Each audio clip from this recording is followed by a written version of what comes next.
अस्सलाम वालेकुम नाज़रीन। इस किस्त के आगाज़ में हम देखते हैं कि काहिरा में सलाहुद्दीन अय्यूबी अपने साथियों और काजी फाजिल के साथ आगे बढ़ रहे होते हैं।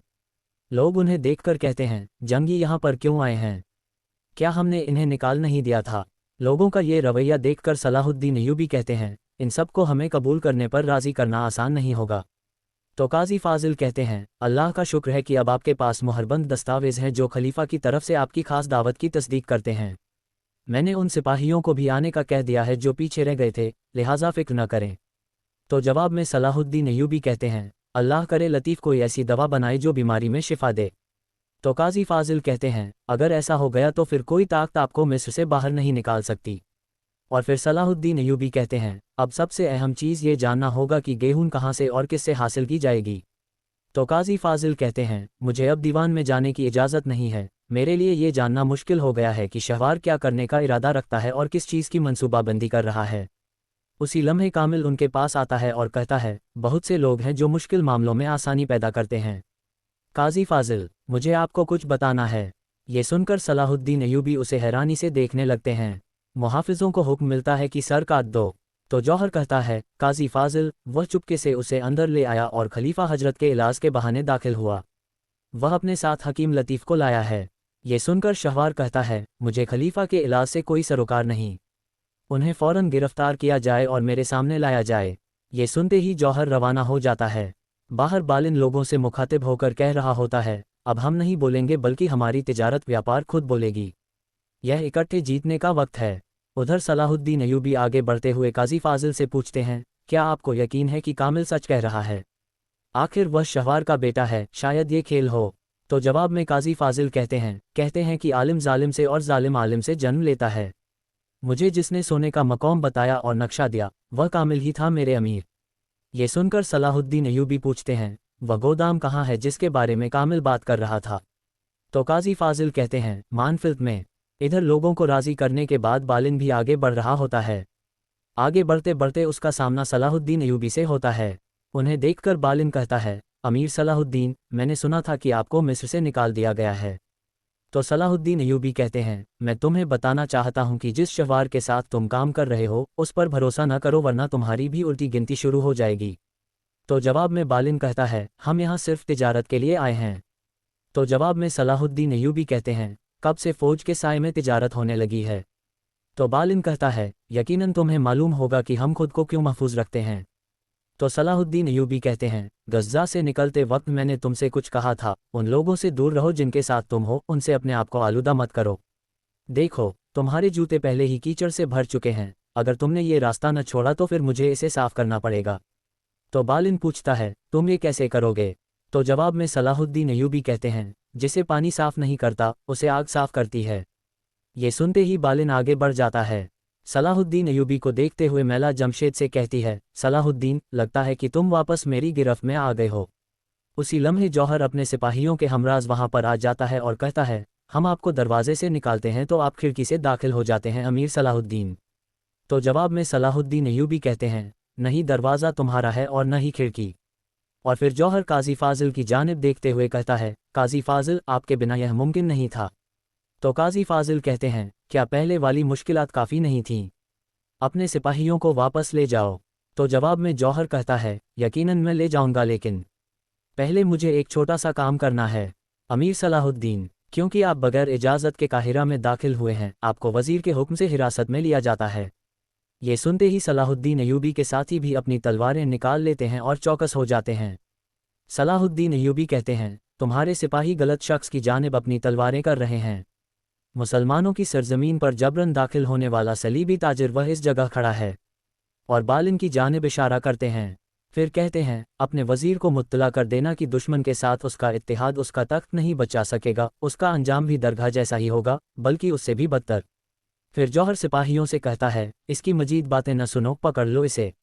जैसे ही सिपाही आगे बढ़ते हैं तो सलाहुद्दीन अय्यूबी के साथ ही उन पर अपनी तलवारें तान लेते हैं। इसी दौरान खलीफा हजरत के सिपाही भी वहां पहुंच जाते हैं और कमांडर बुलंद आवाज़ से कहता है, जौहर, अपने सिपाहियों के साथ पीछे हट जाओ, ये खलीफा का हुक्म है। जौहर कहता है, और मुझे वज़ीर का हुक्म है, लिहाजा दखलंदाजी मत करो। खलीफा का कमांडर कहता है, अमीर सलाहुद्दीन और उनके साथी खलीफा हजरत के मेहमान बनकर आए हैं और यह उनकी हिफाजत में हैं। और फिर काजी फाजिल कहते हैं, हिफाजत का क्या मतलब है? यकीनन तुम जानते होगे जौहर, अब से इनके खिलाफ जो भी तलवारें उठेंगी वह समझो खलीफा हजरत के खिलाफ उठेंगी। और फिर खलीफा का कमांडर कहता है, और इसके अलावा अमीर सलाहुद्दीन और उनके साथियों को बाजार में तिजारत का हक भी हासिल है। हर कोई अच्छे से जान ले, अगर तुम्हारे पास कहने को कुछ नहीं है तो यहाँ से चले जाओ और अपने आदमियों को वापस ले जाओ। बदतरीन शर्मिंदगी के बाद जौहर वहाँ से रवाना हो जाता है। खलीफा का कमांडर सलाहुद्दीन अयूबी से कहता है, अगर आपको कोई और मुश्किल दरपेश हो तो हम हाजिर हैं। तो जवाब में सलाहुद्दीन अयूबी कहते हैं, मेरी तरफ से खलीफा हजरत का शुक्रिया अदा कीजिएगा। जबकि दूसरी जानिब हम देखते हैं कि गोदाम सलीबी सिपाहियों की लाशों से भरा होता है। उसी लम्हे विलियम वहां पर आता है और यह सारा मंजर देखकर वह हक्का बक्का रह जाता है और कहता है, यहाँ क्या हुआ है? फिर अफसोस करते हुए एक सिपाही की आंखें बंद कर देता है। उधर काहिरा में सलाहुद्दीन अयूबी काजी फाजिल से कहते हैं, बालिन के गेहूं ले जाने से पहले हमें हरकत करनी होगी। मैं कुछ सिपाहियों को गोदाम से मालूमात जमा करने के लिए भेजूंगा। तो जवाब में काजी फाजिल कहते हैं, मनफिल्द गेहूं के तमाम गुलामों को मुर्तज़ा संभालता है और वह मेरा करीबी दोस्त है, हमारी किसी भी दरख्वास्त को वह रद्द नहीं करेगा। ये सुनकर सलाहुद्दीन अयूबी कहते हैं, हमारा काम उससे बहुत आसान हो जाएगा। ये गेहूं किसी सूरत कुद्स नहीं पहुंचनी चाहिए। तो काजी फाजिल कहते हैं, बिल्कुल, बालिन की जल्दी को देखते हुए हमें भी जल्दी में हरकत में आना होगा। तो सलाहुद्दीन अयूबी कहते हैं, हमें कुद्स से यहाँ बाजार की दुकानों को भरने के लिए आने वाले सामान के बारे में कुछ जानना होगा। तो काजी फाजिल कहते हैं, वह बाजार के ताजिरों को सिक्कों से खुश करके यहाँ से जो चीज़ें लेंगे हमें उसका भी हिसाब लगाना होगा। ऐसा लगता है कि वह मुसलमानों के ताजिरों को भी कायल करना चाहते हैं। और फिर जमशेद और मैला की जानिब देखते हुए कहते हैं, मैं इस काम के लिए सही शख्स को जानता हूँ। सलाहुद्दीन अयूबी भी उन्हें देखते हुए कहते हैं, मेरा खातून भी फ़ायदेमंद साबित हो सकती हैं, उन्होंने पहले भी मेरी बहुत मदद की है। तो काजी फाजिल कहते हैं, उसकी दुकान काफ़ी अरसे से बंद थी। तो सलाहुद्दीन अयूबी पूछते हैं, ये कहाँ पर थी? तो काजी फाजिल कहते हैं, मुझे नहीं मालूम। उधर शाम में शीरिक सुल्तान से कहता है, सलीबियों के गोदाम में मौजूद गेहूं महफूज तरीके से अपने हाथों में ले ली गई है मेरे सुल्तान। और फिर इराकी कहता है, हमने उनके सूरमाओं की तादाद भी कम कर दी है। ये सुनकर सुल्तान कहते हैं, तो फिर अब दूसरे फ़र्ज़ का वक्त है। उधर दूसरी जानिब कुद्स में इरले अपने घर वालों के साथ बैठा खाना खा रहा होता है और कहता है, बहुत जल्द मारिया मलिका यहाँ पर आ जाएंगी। ये सुनते ही सबीला बहुत ज़्यादा परेशान हो जाती है। उसी लम्हे विलियम भागता हुआ वहां आता है और कहता है, हमारे गेहूं के गोदामों पर हमला हुआ है, बदकिस्मती से हमारे पास जो बाजार में बचा हुआ सामान है उसके अलावा गेहूं का एक दाना भी नहीं बचा। ये सुनकर इरले को बहुत ज़्यादा गुस्सा आता है और वह कहता है, सुल्तान नूरुद्दीन। और फिर अपने बच्चों को भी परेशान देखकर कहता है, बालिन जल्द से जल्द मिस्र से आने वाले काफिले को रवाना करेगा। घबराने की ज़रूरत नहीं, अब लोगों को मुतमिन करने का वक्त है। ये सुनते ही विलियम वहां से चला जाता है। काहिरा में सलाहुद्दीन अयूबी और काजी फाजिल मैला की दुकान पर मौजूद होते हैं। सलाहुद्दीन अयूबी मैला और जमशेद से कहते हैं, सलीबियों के साथ हमारी तिजारती जंग शुरू हो गई है। मेरी आपसे दरख्वास्त है कि इस जद्दोजहद में बाजार के तमाम मुसलमान ताजिरों को अपने इर्द गिर्द जमा करें। और फिर काजी फाजिल जमशेद से कहते हैं, जमशेद, तुम इस बाजार के सबसे काबिल, सबसे पुराने और सबसे अहम ताजिर हो। अगर तुम सिर्फ इतना कह दो कि तुम्हें बालिन के अल्फाज पर भरोसा नहीं है तो दूसरे ताजिर भी घबरा जाएंगे। ये सुनकर जमशेद कहता है, ठीक कहा, इसके लिए मैं सब कुछ करने को तैयार हूँ।